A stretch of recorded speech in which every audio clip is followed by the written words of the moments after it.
Welcome to नियति परीक्षा। हम प्रबंधन का पहला टॉपिक पढ़ रहे थे जिसका नाम है प्रबंधन की प्रकृति एवं महत्व। ठीक, तो उसका लास्ट टाइम चल रहा है, मतलब उसकी एंडिंग है। और सबसे लास्ट का जो टॉपिक है वो है समन्वय। पिछले वीडियो में हमने देखा था कि समन्वय क्या होता है, इसकी आवश्यकता क्यों पड़ती है। ठीक, तो अगर उस वीडियो को आपने नहीं देखा है तो आप देख लीजिए, उसके बाद ही आपको ये समन्वय का महत्व समझ आ पाएगा। ठीक, और अगर अच्छा लगता है तो उसको लाइक करें, कमेंट करें। ठीक है, कि क्या उसमें सुधार करना है या क्या आपको समझ आ रहा है या नहीं आ रहा है। और सब अच्छा चल रहा है यानी आपको यकीन हो गया है कि आप क्या है, बहुत अच्छे नंबर ला पाएंगे अगर इसी ढंग से वीडियो चलते रहेंगे। तो आप चैनल को शेयर करें और सब्सक्राइब करें ताकि आपको नोटिफिकेशन प्राप्त हो और आप समय पर वीडियो को देख सकें। और डेली बेसिस पे ही क्या करना है, इन वीडियोज को देखना है। जब भी आता है तब देखना है। व्यस्तता के चलते बीच बीच में वीडियो नहीं आ पाते हैं क्योंकि ये वीडियो इकट्ठे बना लिए जाते हैं, फिर एक एक करके पोस्ट किए जाते हैं। लेकिन अगर इकट्ठे नहीं बन पाते हैं, ड्यूटी भी जाना पड़ता है, काम भी देखना है, तो उससे काम प्रभावित भी ना हो और आपका काम भी प्रभावित ना हो, यानी वीडियो भी समय पर प्राप्त हो। तो इसके लिए बहुत ज्यादा प्रयास किए जा रहे हैं। तो आप भी अपना प्रयास करें इस चैनल को जरूरतमंद लोगों तक पहुंचाने में। इसलिए इस चैनल को शेयर करें और सब्सक्राइब करें। ठीक, तो आज देखते हैं हम प्रबंध के महत्व के बारे में। प्रबंध का महत्व नहीं, समन्वय का महत्व। तो पहले वो वीडियोस देख लीजिए पुराना वाला कि समन्वय क्या होता है, इसकी आवश्यकता क्यों पड़ती है और ये प्रबंध के सार के रूप में कैसे है। तो आज हम देखते हैं प्रबंध का महत्व, उसी के बाद ही ये चीज आपको समझ आएगी। ठीक, कि समन्वय हमें क्यों करना पड़ता है। बार बार प्रबंध आ जाता है, वही रटा हुआ है, लेकिन ये किसका महत्व हम पढ़ रहे हैं, समन्वय का महत्व, यानी समन्वय क्यों जरूरी है। ठीक है, ये देखना है उसकी इंपोर्टेंस क्या है। तो यहां देखेंगे संगठन का आकार। पहली हेडिंग क्या है, संगठन का आकार। अब हम अगर देखते हैं, संगठन छोटे भी हो सकते हैं, बड़े भी हो सकते हैं। बहुत बड़ा बड़ा संगठन होता है, जैसे अगर हम देखें अडानी और अंबानी के बिजनेस अगर देखेंगे तो बहुत बड़े बड़े हैं, उसमें हजारों लाखों लोग क्या है काम कर रहे हैं और कई सारे उसमें क्या है प्रबंधक हैं, वर्कर भी हैं, अधिकारी हैं। मतलब बहुत बड़ी तादाद में लोग और बहुत ज्यादा मात्रा में कार्य संपन्न कर रहे हैं और कार्य वो बहुत क्या है डिफिकल्ट भी है और बहुत इजी भी है। तो हर प्रकार के कार्यों का समावेश होता है किसी भी संगठन में। और जब बहुत बड़ा संगठन हो जाता है तो कार्यों में क्या आ जाती है, जटिलता आ जाती है और उनको मैनेज करना थोड़ा सा कठिन हो जाता है। तो उसी कार्य को सरल हम किस माध्यम से बनाते हैं, सामंजस्य स्थापित करके या समन्वय स्थापित करके। तो हमें क्या करना पड़ता है कि संगठन में कौन काम करता है, व्यक्ति काम करते हैं या लोग करते हैं। ठीक है, और अलग अलग प्रकार के काम करते हैं।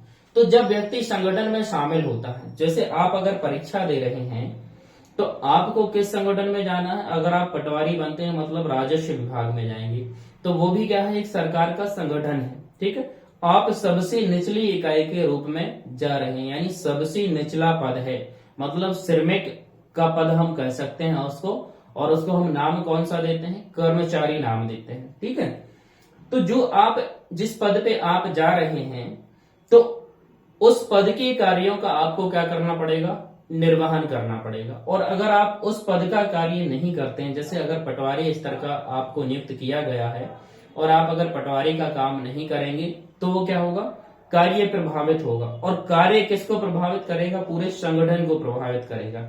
जैसे एक छोटा सा उदाहरण लेते हैं, अभी गिरदावरी चल रही थी, तो गिरदावरी में अगर एक या दो पटवारी भी अपने हलके की गिरदावरी नहीं करेंगे तो वो ऑनलाइन दिखेगी कि यहाँ इस गांव की या इस हलके की गिरदावरी क्या है, अभी शेष है। गिरदावरी का मतलब होता है फसलों को भरना, यानी जो फसल किसानों ने खेतों में बोई गई है तो उसको क्या करना है, ऑनलाइन सारा पोर्टल के माध्यम से आपको दर्ज करना होता है। पहले आप क्या करते हैं, खेत खेत जाकर देखते हैं कि कौन से खेत में या खसरा नंबर में कौन सी फसल भरी है, फिर उसको ऑनलाइन दर्ज करते हैं। तो इसकी रिपोर्टिंग क्या होती है, ऑनलाइन होती है।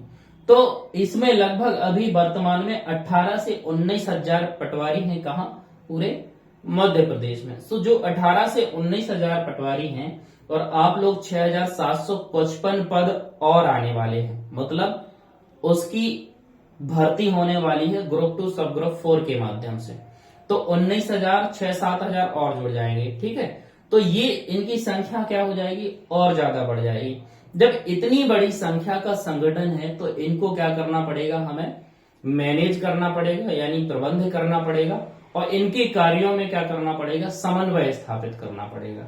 तो वही चीज है कि यहाँ क्या है, कोई भी संगठन क्या होता है, अगर बहुत बड़ा हो जाता है तो उसको व्यवस्थित करना क्या होता है, थोड़ा सा मुश्किल हो जाता है, या उनके अंगों में या कार्यों में सामंजस्य स्थापित करना थोड़ा मुश्किल होता है। इसीलिए उसको क्या है, छोटी छोटी इकाई में बांट दिया जाता है। जैसे किसी राज्य को कैसे बांटा जाता है, जिलों में बांटा जाता है, जिलों से कहाँ बांटा जाता है, ठीक है, यानी संभाग, संभाग से जिले, जिले से क्या है, तहसीलों में बांट दिया जाता है, ठीक। तो इस तरह से क्या है, सिस्टम कार्य करता है। जब हम किसी चीज को इकाइयों में बांट देते हैं तो कार्य करना थोड़ा सा आसान हो जाता है। तो अगर कोई बड़ा संगठन है तो हमें क्या करना होता है, वहां कौन कार्य करता है, व्यक्ति कार्य करते हैं। कोई बड़ा संगठन है तो संगठन में आखिर किसके लिए बना होता है, वो व्यक्तियों के लिए बना होता है। तो व्यक्ति संगठन में क्यों शामिल होता है, आप अगर जॉब में जा रहे हो तो आपका उद्देश्य क्या है, वेतन प्राप्त करना, ठीक है।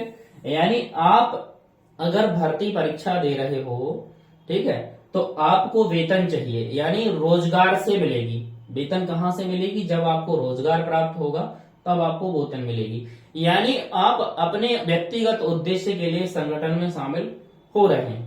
और जो राजस्व विभाग है उसका भी अपना क्या होता है, एक उद्देश्य होता है। उसका उद्देश्य क्या है कि जो भी शासकीय योजनाएं हैं, ठीक है, या किसानों के जो भी रोजमर्रा के काम है, उनके कार्यों को सही ढंग से, व्यवस्थित ढंग से, समय पर पूरा करने के लिए हमें क्या करना है, पटवारी की नियुक्ति की जा रही है। तो उस संगठन का भी कार्य है और इसका भी कार्य है। तो हमें क्या करना है, दोनों के उद्देश्य में सामंजस्य स्थापित कर देना है कि भाई जब आप क्या करोगे, उस संगठन के यानी राजस्व विभाग का काम करोगे तभी आपको किसकी प्राप्ति होगी, वेतन की प्राप्ति होगी। और अगर आप कार्य नहीं करोगे तो आपको कार्य नहीं, वेतन के आधार पे आपको वेतन नहीं दिया जाएगा। और अगर नहीं काम प्रभावित होता है तो आपको दंड भी दिया जा सकता है। तो जब आप नौकरी में आते हैं तो सही ढंग से हमें कार्य का संपादन करना पड़ता है, ठीक। और अगर आप नहीं करते हैं तो आपको निलंबित भी किया जा सकता है, ठीक है, या छोटी मोटी वेतन वृद्धियां भी रोकी जा सकती हैं। तो कई सारे दंड होते हैं, लघु दंड भी होते हैं, दीर्घ दंड भी होते हैं। तो किसी भी प्रकार का दंड आपको दिया जा सकता है। जिस प्रकार की आप लापरवाही करेंगे उसी प्रकार का आपको दंड दिया जाएगा। तो संगठन बड़ा है तो व्यक्तिगत उद्देश्य होते हैं और संगठन का भी उद्देश्य होता है। तो दोनों में हमें क्या कर देना होता है, तालमेल या समन्वय बना देना होता है। और अगर हम ये तालमेल या समन्वय बना देंगे तो कार्य आसानी से होता जाएगा। और अगर समन्वय या तालमेल नहीं होगा तो कार्य नहीं होगा। तो इसका महत्व क्या है, बड़ा संगठन है, कई सारे व्यक्ति हैं, अलग अलग काम कर रहे हैं, तो दोनों में क्या कर दो, तालमेल बना दो या सामंजस्य स्थापित कर दो, तो क्या हो जाएगा, आसानी से कार्य पूरा हो जाएगा, ठीक। और अगर वो व्यक्ति फिर भी कार्य नहीं करता तो उसको बाहर निकाल दो, ठीक। अगला क्या काम रहता है, विशिष्टीकरण का। विशिष्टीकरण क्या रहती है, जैसे आजकल नई नई टेक्नोलॉजी आ रही है, ठीक है, नई नई टेक्नोलॉजी के आने की वजह से हमें काम की क्या है, विशेषज्ञों की आवश्यकता पड़ती है। तो आप देखेंगे कि कोई भी अगर क्षेत्र है तो उसके अपने विशेषज्ञ होते हैं। जैसे 8 सब्जेक्ट आपके आने हैं तो 8 सब्जेक्ट में से हम यहाँ अगर मैनेजमेंट पढ़ा रहे हैं तो मैनेजमेंट में क्या है, हम आपकी समझ विकसित कर रहे हैं, ठीक है, समझ विकसित कर रहे हैं, आपको समझा रहे हैं, पढ़ा रहे हैं, जिससे आपको क्या है, चीजें बहुत आसानी से समझ आ रही हैं। जैसे अगर आप कहीं मैथ पढ़ रहे होंगे, रीजनिंग पढ़ रहे होंगे, इंग्लिश पढ़ रहे होंगे, तो आप उसको उस सब्जेक्ट में अच्छा मानते होंगे और वो आपका क्या कर रहे हैं, मार्गदर्शन कर रहे हैं कि आपको इस ढंग से पढ़ना है और इतना अगर आप पढ़ लेंगे तो आपका क्या हो जाएगा, आसानी से सिलेक्शन हो जाएगा, तो आप किसी सब्जेक्ट विशेष को पढ़ने के लिए इस चैनल पर आ रहे हैं, ठीक है। यानी हम क्या रखते हैं, मैनेजमेंट को बढ़ाने की क्षमता रखते हैं, ठीक। अब एक और उदाहरण हम लेते हैं छोटा सा, जैसे कोई बड़ा व्यवसाय है, तो उसमें क्या है, कोई अगर मैकेनिक है, ठीक है, और एक लाइट वाला है। अगर 4 व्हीलर बनाने की कंपनी है, 4 व्हीलर बनाने की कंपनी जैसे महिंद्रा होगी, ठीक है, और आपका मारुति सुजुकी होगी, अगर ये क्या करते हैं, 4 पहिया वाहन बनाते हैं, तो यहां कौन काम कर रहा होगा, मैकेनिक काम कर रहे होंगे, ठीक है, जिसमें विभिन्न प्रकार के कार्यों की करने की आवश्यकता पड़ती है। लेकिन लाइट का काम भी क्या रहता है, हर एक डिपार्टमेंट में रहता है। अगर लाइट यानी उजाला नहीं होगी तो वहां पे काम नहीं हो पाएगा। तो हम देखते हैं कि हमने क्या किया, अपने मैकेनिक को सौंप दिया कि अब आप एक काम करना, किसका डिपार्टमेंट संभाल लो, लाइट वाला डिपार्टमेंट संभाल लो। तो क्या वो काम कर पाएगा, यानी मैकेनिक लाइट का काम कर पाएगा क्या, नहीं कर पाएगा। वो क्या कर सकता है, गाड़ियों की मरम्मत कर सकता है, गाड़ियों को देख सकता है कि भाई कौन सा पुर्जा कहाँ लगना है और कहाँ नहीं लगना है। लेकिन लाइट का काम वो नहीं देख पाएगा, और अगर थोड़े बहुत आता भी होगा वो करेगा तो काम को क्या कर देगा, वो बिगाड़ के रख देगा। और बिगाड़ देगा तो फिर हमें क्या है, लाइट वाले को बुलाना पड़ेगा, ठीक है, जो लाइट के कार्य में क्या होगा, विशेषज्ञ होगा। और लाइट के कार्य में विशेषज्ञ होगा, फिर जाके उस कार्य को वो क्या करेगा, लाइट को सुधारेगा, और अन्य कार्य क्या हो पाएंगे, शुरू हो पाएंगे। क्योंकि हर एक चीज आजकल किससे चल रही है, लाइट से ही चल रही है। अगर बिजली नहीं है तब क्या हो रहा है, पूरा जीवन जो है अस्त व्यस्त हो जाएगा, आपकी मशीनें प्रभावित हो जाएंगी, मोबाइल फोन चार्ज नहीं हो पाएंगे, आप कुछ भी नहीं कर पाएंगे, ठीक, अंधेरा हो जाएगा घर में। तो हर एक चीज के लिए क्या है, लाइट की आवश्यकता होती है। तो अगर लाइट का काम हमने क्या किया, मैकेनिक को सौंप दिया, मतलब अलग विशेषज्ञता वाले व्यक्ति को सौंप दिया, तो वो काम क्या हो जाएगा, प्रभावित हो जाएगा। मतलब काम को दोबारा करना पड़ेगा, जिससे क्या हो गई, समय की बर्बादी हो गई और संसाधनों की बर्बादी हो गई। इसलिए हमें क्या करना है, कोई भी विशेषज्ञ ये अगर दावा करता है कि हम दूसरे के पेशे को जज कर लेंगे, यानी देख लेंगे कि ये सही ढंग से कर रहा है या नहीं कर रहा है, तो हमें ऐसा नहीं करना है। हमें उस पेशे को देखने के लिए उसी व्यक्ति को लगाना है जो उस पेशे में क्या रखता है, विशेषज्ञता रखता है, ठीक है। तो अगर लाइट का काम देखना है तो हम लाइट में जो व्यक्ति विशेषज्ञता रखता होगा तो उसे हम लाइट का काम ही सौंपेंगे। जो मैकेनिक गिरी में विशेषज्ञता रखता होगा उसे मैकेनिक का काम ही सौंपेंगे। और अगर हम एक दूसरे का काम सौंप देंगे वो क्या हो जाएगा, काम प्रभावित हो जाएगा। तो इसीलिए हमें क्या करना पड़ता है, विशेषज्ञता में समन्वय स्थापित करना पड़ता है कि जो व्यक्ति जिस चीज का विशेषज्ञ है उसको उसी चीज का काम सौंपा जाए। तो ये बात होती है किस चीज की, विशिष्टीकरण की। तो विशिष्टीकरण में क्या करना पड़ता है, विशेषज्ञों के कार्यों में क्या करना पड़ता है, हमें समन्वय बनाना पड़ता है कि जो काम वो कर सकता है केवल वही काम उसको सौंपना, अन्य कार्य उसको ना सौंपना। तीसरा, कार्यात्मक विभेदीकरण। अब कार्यात्मक विभेदीकरण का क्या मतलब होता है, कोई भी अगर बड़ा संगठन है तो उसमें कई प्रकार के कार्य होते हैं, ठीक है। तो हम सबसे पहला काम क्या करते थे, विभागों में कार्यों का क्या कर देते हैं, बंटवारा कर देते हैं। देखते हैं कि भाई अगर प्रिंटिंग डिपार्टमेंट है, जैसे अगर कोई न्यूज़पेपर की कंपनी है तो प्रिंटिंग का डिपार्टमेंट का जो काम होगा तो वो कौन देखेगा, प्रिंटिंग डिपार्टमेंट के लोग ही देखेंगे। और अगर कोई किसका, एडिट करने वाला डिपार्टमेंट होगा, यानी संपादन करने वाला जो काम होगा उनका डिपार्टमेंट क्या होगा, अलग होगी। और उन संपादन करने वालों की योग्यता भी क्या होगी, अलग होगी। तो हमें क्या करना है, प्रिंटिंग वालों को प्रिंटिंग का काम सौंपना है, संपादन करने वाले का काम संपादन करने वालों को सौंपना है, और जो न्यूज ला रहे हैं न्यूज लाने वाले, न्यूज का लाने का काम न्यूज लाने वालों को ही सौंपना है, अन्य किसी को वो काम नहीं सौंपना है। क्यों, क्योंकि वो उसी कार्य में क्या रख रहे हैं, विशेषज्ञता रख रहे हैं। तो यहां अगर हम देखते हैं कि कार्यों का बंटवारा हमें कैसे करना है, विभागों में और वर्गों में क्या करना है, कार्यों को बांट देना है। क्यों बांटना है, क्योंकि कई प्रकार के कार्य हो रहे हैं और एक कार्य एक दूसरे पे निर्भर है। तो उनमें हमें क्या करना है, समन्वय बनाने के लिए कार्यों को सही ढंग से बांटना है, ठीक है। यानी उचित योग्यता वाले व्यक्ति को उसकी योग्यता अनुसार ही क्या करना है, काम सौंपना है, ठीक। तो कार्यों को क्या करना है, विभागों में या वर्गों में बांट देना है। ठीक। अब समन्वय की समस्या कहाँ उत्पन्न होती है? अगर कार्यों को हमने सही ढंग से बांट दिया, यानी सामंजस्य स्थापित कर लिया, तब हमें किसी प्रकार की समस्या नहीं।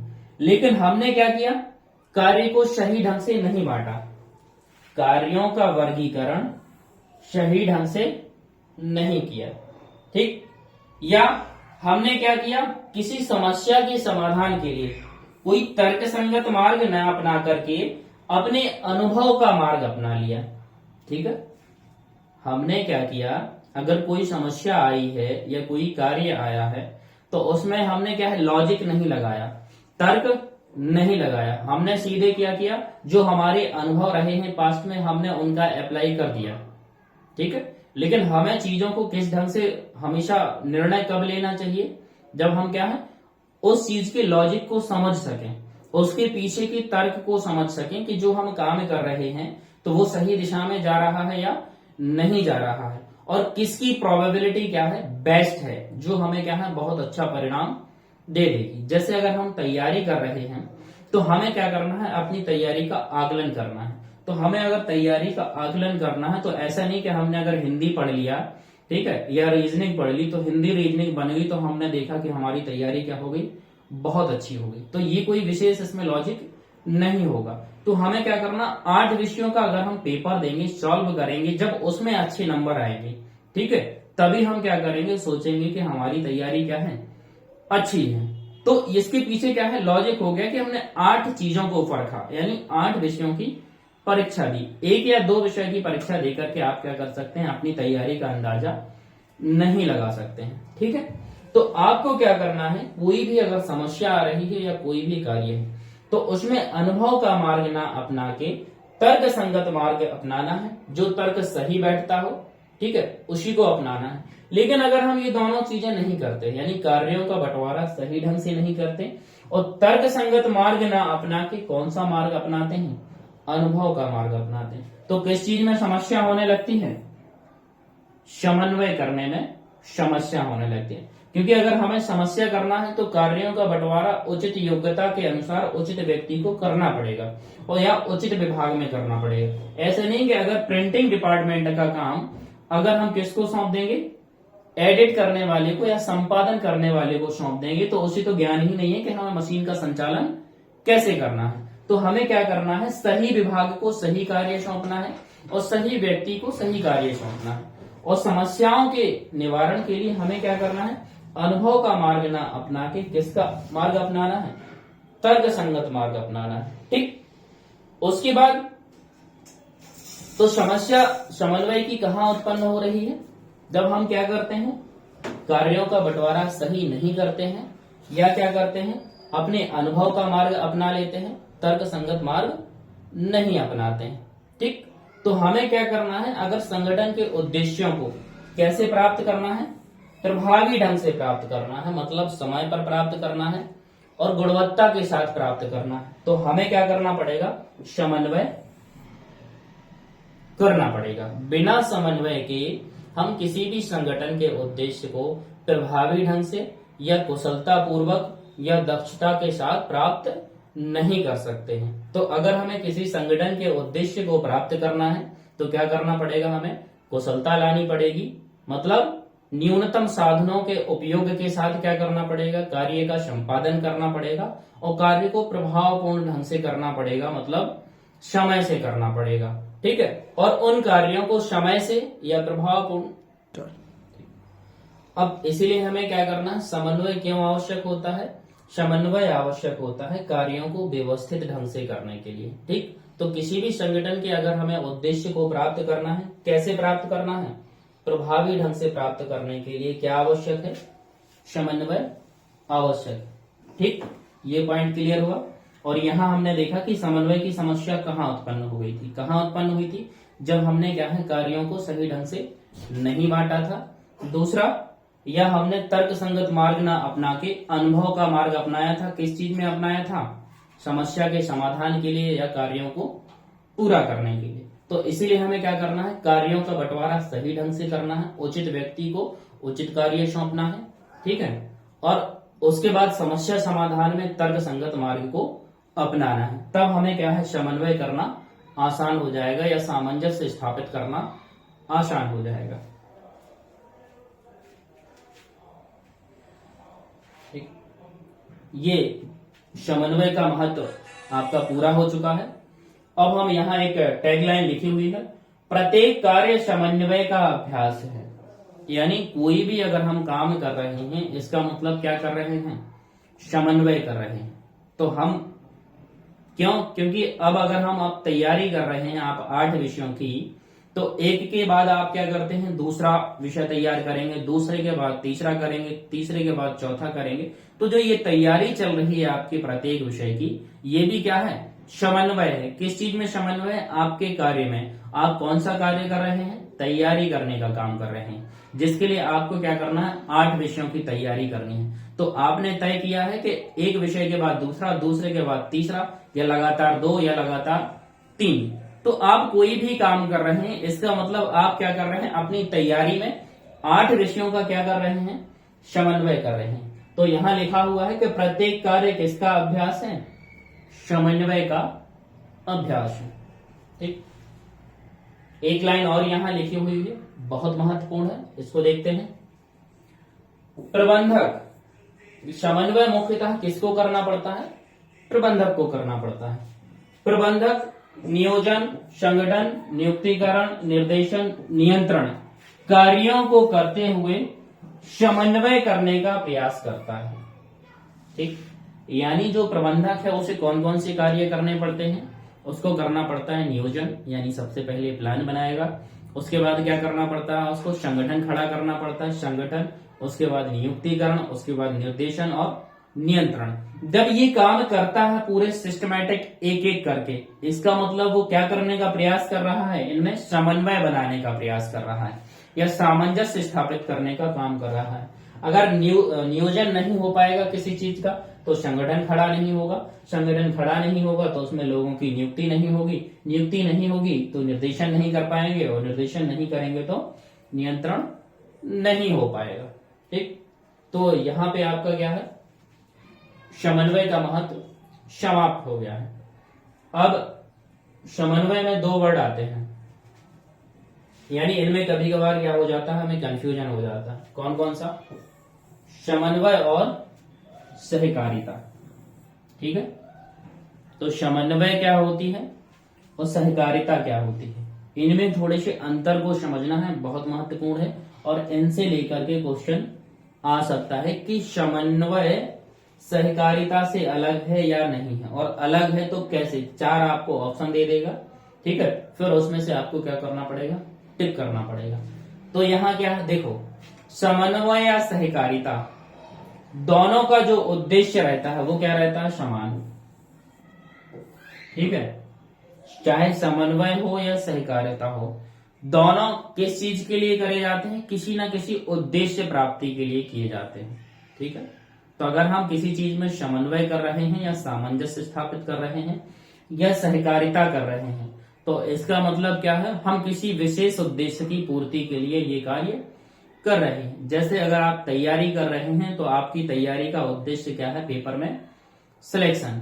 तो ओवरऑल दोनों का उद्देश्य क्या रहता है, समान रहता है, उद्देश्य की प्राप्ति। ये चीज क्लियर होगी कि ये पॉइंट क्या है, दोनों में कॉमन है। ठीक है, अब यहां क्या है, सामूहिक प्रयास, यानी समन्वय में भी हमें क्या करने पड़ते हैं, सामूहिक प्रयास करने पड़ते हैं, लेकिन यहां क्या करना पड़ता है, यहां भी क्या है, सामूहिक प्रयास। तो ये चीज भी यहां क्या हो गई, कॉमन हो गई। ठीक, अब समन्वय क्या है, कार्य की एकात्मकता के लिए सामूहिक प्रयास की व्यवस्था। ठीक है, अगर हमें क्या करना है, कार्य में एकात्मकता स्थापित करना है या एक ही दिशा में कार्य करना है एक उद्देश्य की प्राप्ति के लिए, तो हमें क्या करना पड़ता है, सामूहिक प्रयास करने पड़ते हैं। जैसे हमने संगठन में देखा है कि संगठन में हमें क्या है, कई प्रकार के लोग कार्य कर रहे हैं, अलग अलग प्रकार के कार्य कर रहे हैं। तो अलग अलग प्रकार के कार्यों में क्या करना है, सामंजस्य स्थापित करना है, ताकि जो हमारा उद्देश्य एक है, उन सभी कार्यों का उद्देश्य क्या है, एक ही है। तो अलग अलग कार्यों का उद्देश्य क्या है, तो एक ही दिशा में उन कार्यों में क्या बनाना है, हमें समन्वय बनाना है, मतलब सामंजस्य स्थापित करना है। तो क्या करना है, कार्यों को एक ही दिशा में करने के लिए, ठीक है, क्या किया जाता है, समन्वय किया जाता है। और इसमें कैसा प्रयास करना पड़ता है, सामूहिक प्रयास करना पड़ता है। लेकिन सहकारिता में क्या है, सहकारिता में कार्य कैसे करते हैं, लोगों द्वारा ऐच्छिक रूप से सामूहिक प्रयास किया जाता है। यानी जो सहकारिता होती है वो इच्छा से उत्पन्न होती है कि भाई अगर हमारी इच्छा हो रही है तब हम क्या करेंगे, सहकारिता करेंगे, यानी सहयोग करेंगे। जैसे हम लोग एक उदाहरण के रूप में समझते हैं कि जब भी गांव में या शहर में कोई सामूहिक प्रोग्राम होता है या हमारे घर परिवार में, तो हम देखते हैं कि सभी लोग मिलजुल करके इच्छा व्यक्त करते हैं कि हमें संबंधित काम को एक साथ करना है। जैसे गांव में जनरली हम लोग देखते हैं कि यज्ञ वगैरह का आयोजन होता है, तो यज्ञ का आयोजन क्या करते हैं, गांव के लोग मिलकर डिसाइड करते हैं कि हम इस समय या इस महीने में क्या करेंगे, यज्ञ का आयोजन करेंगे। तो अब उसके लिए 10-15 लोग जो भी मुख्य लोग होते हैं गांव के, वो तय करते हैं कि किसको कौन सी भूमिका दी जानी है या हमें किसने बजट की आवश्यकता पड़ेगी। तो वो लोग सब 15-20 लोग जो भी इकट्ठे हुए हैं यज्ञ कार्य के लिए, वो अपनी इच्छा से इकट्ठे हुए हैं, ठीक है। जब अपनी इच्छा से इकट्ठे होते हैं और कैसे कर रहे हैं वो काम, 15-20 लोग हैं, मतलब समूह में काम कर रहे हैं और वो पूरे गांव को साथ में लेंगे, यानी पूरे गांव का समूह बन रहा है। तो पूरे गांव का समूह जो प्रयास कर रहा है वो कैसे कर रहा है, अपनी इच्छा से कर रहा है। तो इस चीज को हम क्या कहेंगे, सहकारिता कहेंगे, ठीक। और वही चीज यहां आती है, तो यहां क्या करना है, कार्यों की एकात्मकता के लिए हमें क्या करना है, सामूहिक प्रयास करना है, ठीक।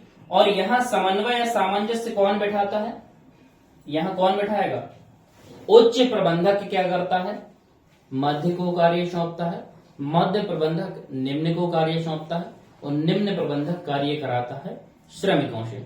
तो उच्च वाला जो प्रबंधक है वो काम कराएगा किससे, मध्य वाले से, मतलब समन्वय स्थापित करेगा या सामंजस्य स्थापित करेगा।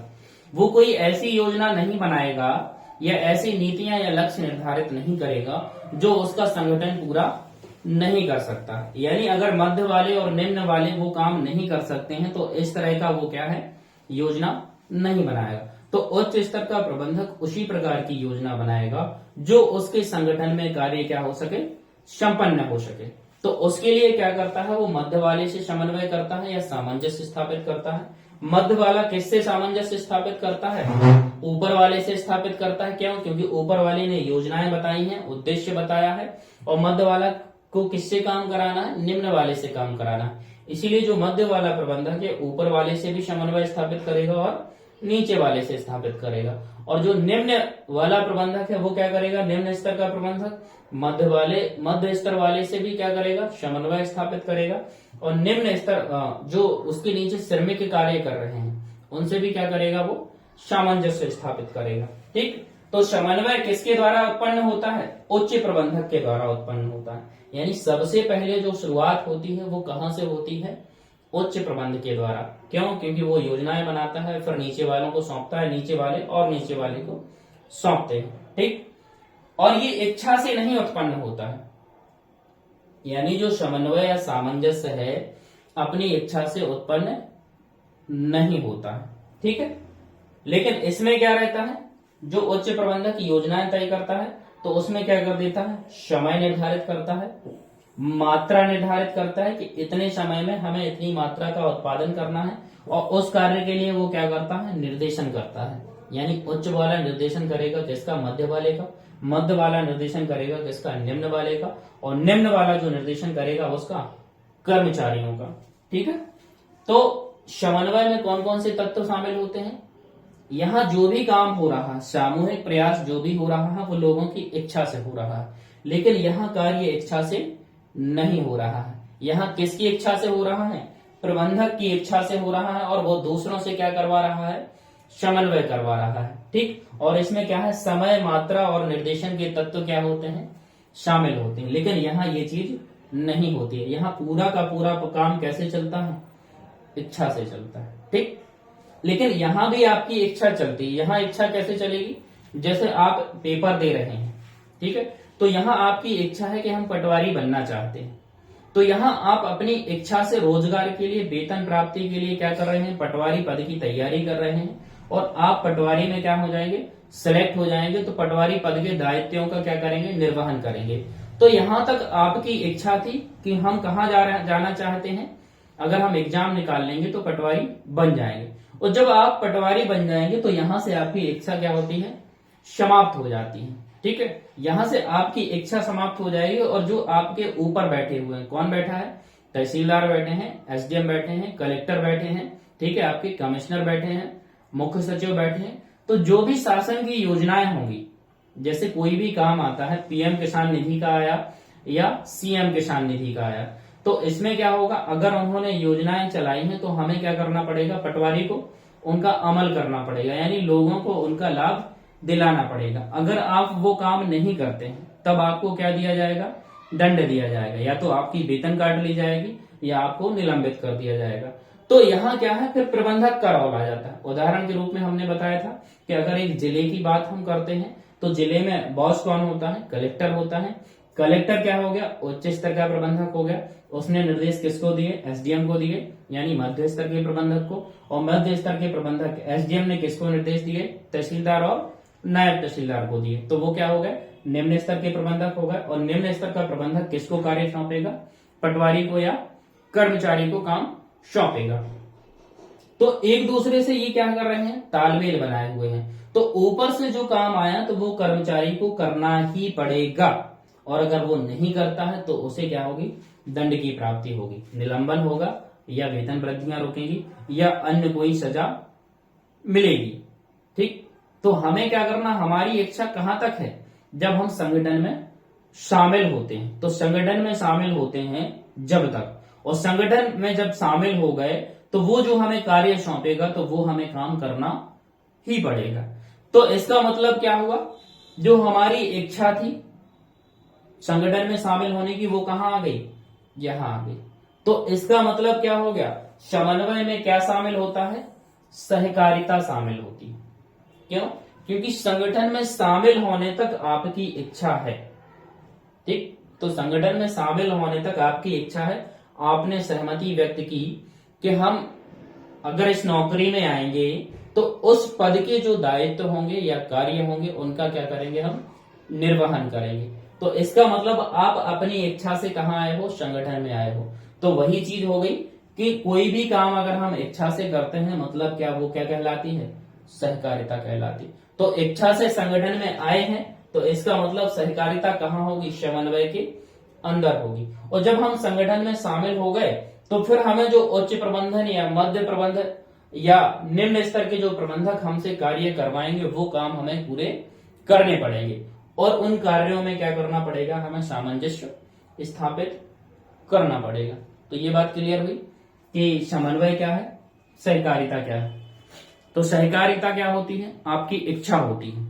ठीक है, अपनी इच्छा से अगर आप समूह में कार्य करते हैं तो वो क्या कहलाती है, सहकारिता कहलाती है। लेकिन अब हम अगर हम किसी के अंडर में काम करते हैं या किसी संगठन में काम करते हैं तो कोई हम पे नियंत्रण रखने वाला है, कोई हमें देख रहा है या हमसे कार्य करवा रहा है।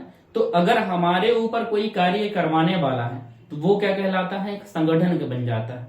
और संगठन अगर बन जाता है तो उसमें हमसे कोई कार्य करवाएगा, और कार्य कौन कराता है, प्रबंधक कराता है। क्योंकि प्रबंधक क्या काम करता है, कार्य स्वयं भी करता है और दूसरों से कार्य कराता भी है। कार्य क्यों करवा रहा है वो, क्योंकि उसे चीजों को व्यवस्थित ढंग से करना है और समय पर लक्ष्य या उद्देश्य की क्या करनी है, प्राप्ति करनी है। तो क्लियर हुआ कि आप संगठन में शामिल हुए अपनी इच्छा से, लेकिन फिर आपको काम करने पड़ेंगे दूसरों की इच्छा से, मतलब प्रबंधक की इच्छा से। तो यहाँ क्या हो गया, समन्वय में सहकारिता शामिल होगी। तो यहाँ यही पॉइंट लिखा हुआ है कि समन्वय सहकारिता से भिन्न एवं व्यापक है। यानी सहकारिता का बड़ा रूप क्या हो गया, समन्वय हो गया। जहां आपको दूसरा नियंत्रित करने लगता है तो इसका मतलब क्या कर रहा है, वो आपसे कार्य करवाने के लिए कार्यों में सामंजस्य बैठा रहा है। ठीक, बस इतनी सी ही बात है। तो इसका मतलब समन्वय और सहकारिता अलग अलग है। ठीक है, याद रखना है। लेकिन समन्वय के अंदर सहकारिता शामिल होती है, क्योंकि जब तक आप संगठन में शामिल होते हैं या उस काम को करने के लिए हामी व्यक्त करते हैं कि हाँ हम अगर उस संगठन में नियुक्त हो जाते हैं, अगर आप पटवारी बन जाते हैं तो उस पद के कार्यों का क्या करेंगे, हम निर्वहन करेंगे। तो वहां तक आपकी इच्छा थी कि जो भी काम सौंपेंगे वो करेंगे। फिर आपको क्या है, काम सौंपे जाते हैं और करवाए जाते हैं, सामंजस्य के साथ करवाए जाते हैं, क्योंकि अगर सामंजस्य नहीं होगा तो उद्देश्य की प्राप्ति नहीं होगी।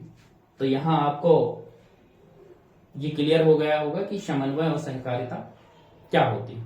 ठीक, तो आज हमने पढ़ा है प्रबंध के लिए समन्वय का महत्व और समन्वय और सहकारिता में अंतर।